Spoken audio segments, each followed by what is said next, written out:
The Rio Grande Valley is a business mecca, a port of entry into the United States from Mexico. For many, the valley represents a chance to reach the American dream. But most of all, it is a community with deep roots in faith, family, and love. It is that love that makes it an ideal world for children. To go to the military.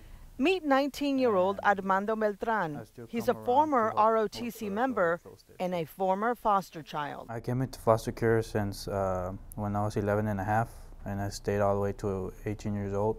Armando was among the nearly 3,000 children placed in foster care in 2011 in South Texas. He, like nearly 155 other children, was placed with a foster family registered with AWFC-McAllen. They would do anything that would help a foster kid, succeed.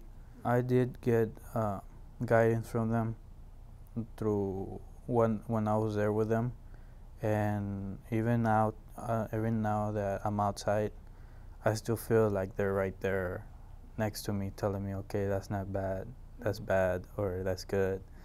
Just an image of them behind me taking care of me. Since 1997, the nonprofit Christian-based organization, A World for Children, has helped children like Armando be safe, secure, and be placed in a caring environment. What we try to do as an agency is look for families who are interested in opening their homes, really, and that's not an easy task. Our families have to have a big heart, and right from the very beginning, our foster parent is really put to work, and they are there to really help these children and guide them through this crisis that they're experiencing. When children do come into our homes, we invite them, and they immediately start being treated like family, and we encourage them to do the same with us, because while they're with us, it's our family, it's our children. It's been very rewarding for me to see the growth. Just in a couple of days, you see the children already following a schedule and developing these skills that they didn't come in with, and you know that when they go home, they will continue to practice those skills. What our foster parents do with our teenagers is they try to provide some structure and some stability in their life. They try to educate them as far as what's out there for them to create a better future, to encourage them to get an education. They also teach them social skills, basic skills that we learn at home, but they never had that at their own home. They give us a lot. Instead of us giving them, they give us a lot.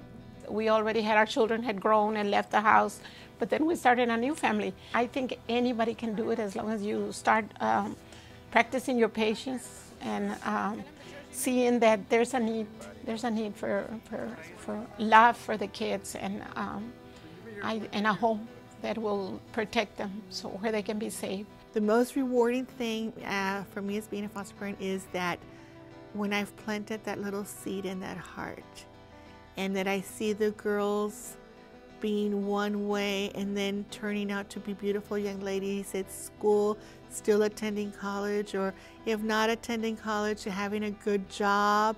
When you work with foster kids, 90% of your job is management.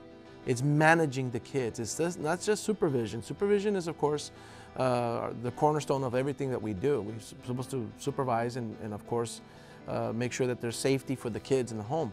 But managing, finding out what keeps these kids busy, what keeps them distracted, what keeps them on a positive track.